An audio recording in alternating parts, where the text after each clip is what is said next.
शिकारी दोस्त, ये क्या कर रहे हो? मुझे अमीर बनना है, वो भी आज ही। मुझे ये हीरा लेना ही होगा। एक बार की बात है, शाम के समय एक शिकारी जंगल में शिकार की तलाश में घूम रहा था। कैसा जंगल है ये? कोई जानवर मिल ही नहीं रहा। यहाँ तो आना ही बेकार गया। अचानक उसको सामने से एक शेर आता हुआ नजर आया। अरे बाप रे, शेर! उसे देखकर शिकारी डर गया और थर थर कांपने लगा। वो इतना डर गया कि उसके हाथ से बंदूक भी छूट गई और वो झाड़ियों में छिप गया। अरे यार, यहाँ तो कोई जानवर दिखा ही नहीं था। अब दिखा तो सीधा शेर। मैं तो हिरन ढूंढने आया था। शेर शिकारी के काफी करीब था और उसको सूंघने की कोशिश कर रहा था।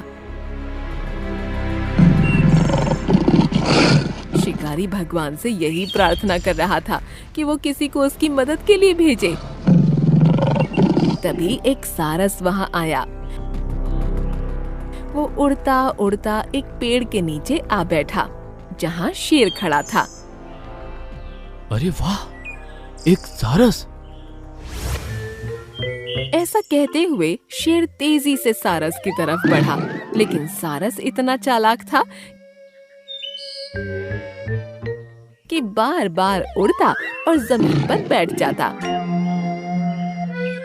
इसी तरह सारस शेर को काफी दूर ले गया और शिकारी की जान में जान आई। शुक्र है उस सारस का जो उसने शेर का ध्यान बटा दिया, वरना मैं तो आज मरने ही वाला था।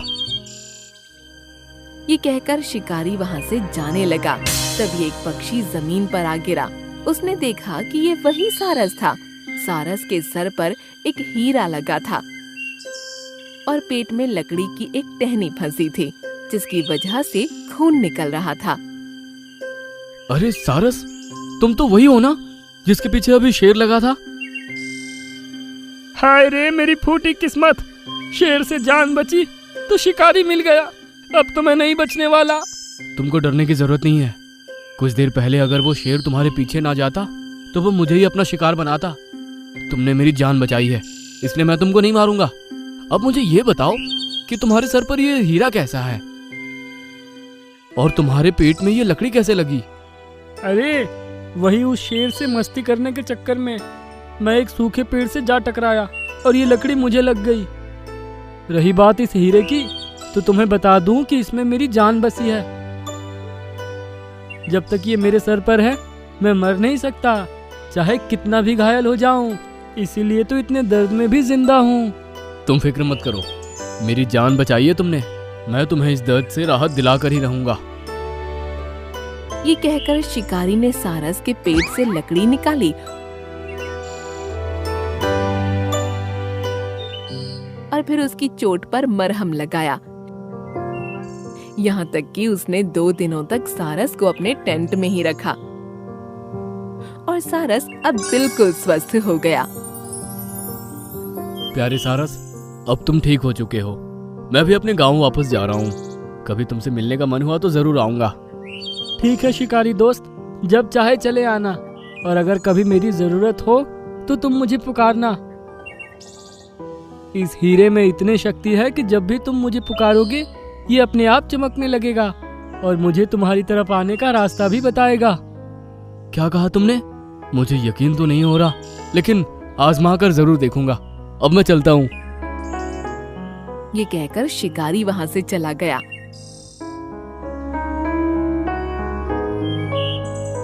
अब कुछ महीने बीते तो शिकारी के पैर में चोट आ गई।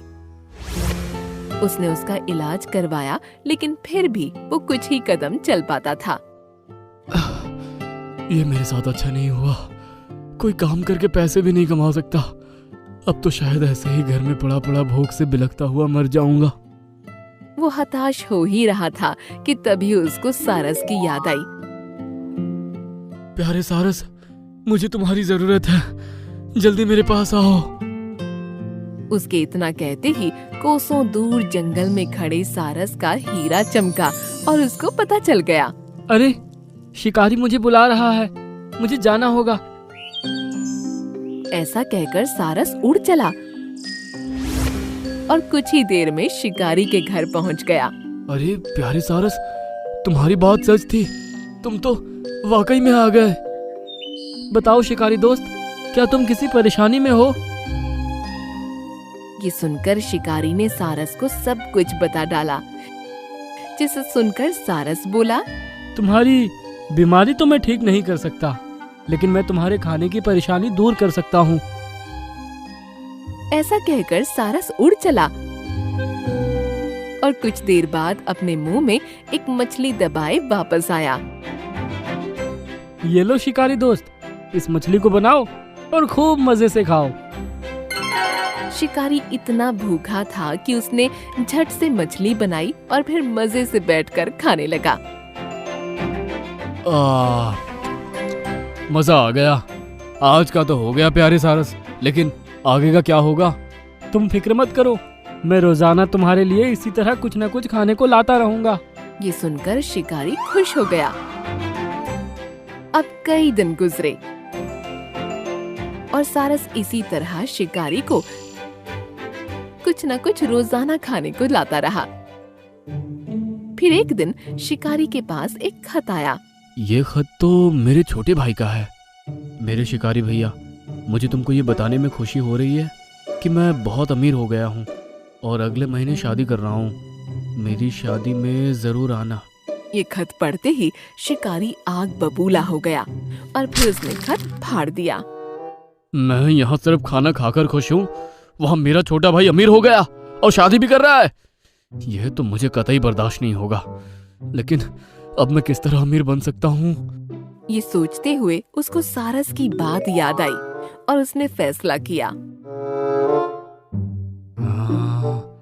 सारस के सर पर लगा वो हीरा अरबों का होगा। अब वक्त आ गया है कि मैं उस हीरे को लेकर अपने भाई से भी अमीर हो जाऊं। ये सोचकर उसने अपने तकिए के नीचे एक चाकू रखा और पलंग पर लेट गया। कुछ देर बाद सारस उसके लिए मांस का एक बड़ा सा टुकड़ा मुंह में दबाए आया। उठ जाओ शिकारी दोस्त, तुम्हारा खाना आ गया। ये सुनते ही शिकारी ने एक हाथ में चाकू पकड़ा और दूसरे में सारस की गर्दन। शिकारी दोस्त, ये क्या कर रहे हो? मुझे अमीर बनना है, वो भी आज ही। मुझे ये हीरा लेना ही होगा। ऐसा कहकर उसने सारस की गर्दन काट दी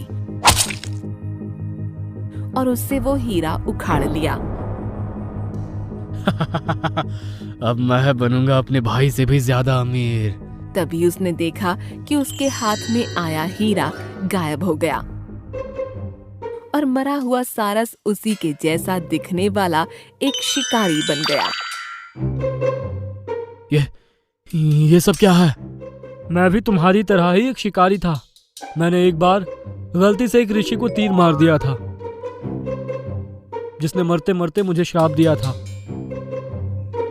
कि मैं एक सारस बनूंगा जिसके सर पर बेशकीमती हीरा होगा। मैं जंगल में ही भटकता रहूंगा और मुझे एक इंसान की जान बचानी होगी। उसके बाद जब वो इंसान मुझे इस हीरे को लेने के लालच में मार डालेगा, तब मैं फिर से इंसान बन जाऊंगा और ये श्राप उस पर चला जाएगा। ये सुनकर शिकारी हक्का बक्का रह गया। अगले ही पल वो एक सारस बन गया और उसके सर पर वही हीरा आ गया। जाओ सारस, अब तुम्हारी जगह जंगल है। तभी वो सारस बना हुआ शिकारी अपने आप जंगल पहुंच गया और उसको उसकी दुष्टता और लालच का दंड मिल गया। शायद तुमने ठीक से सुना नहीं, मुझे क्लेवर लोमड़ी कहते हैं। राक्षस कभी पेड़ पर बैठकर रोते नहीं। अगर तुम मुझे मार सकते तो अब तक मार देते, लेकिन तुम तो उदास बैठे हुए हो। तुम तो वाकई बहुत ही चालाक लोमड़ी हो। दुष्ट राक्षस बना सारस। एक जंगल में एक साधु तपस्या कर रहा था कि तभी वहाँ पर एक राक्षस हवा में उड़ता हुआ आया और उसने उस साधु की साधना को भंग कर दिया। ये क्या किया तूने राक्षस? मेरी वर्षों की तपस्या तूने भंग कर दी। मुझे ये करने में बड़ा मजा आता है। मैं तुझे श्राप देता हूँ कि तू आज के बाद अपने राक्षसी रूप में किसी को तंग नहीं कर पाएगा। राक्षसी रूप में तेरी जादुई शक्तियाँ काम नहीं करेगी।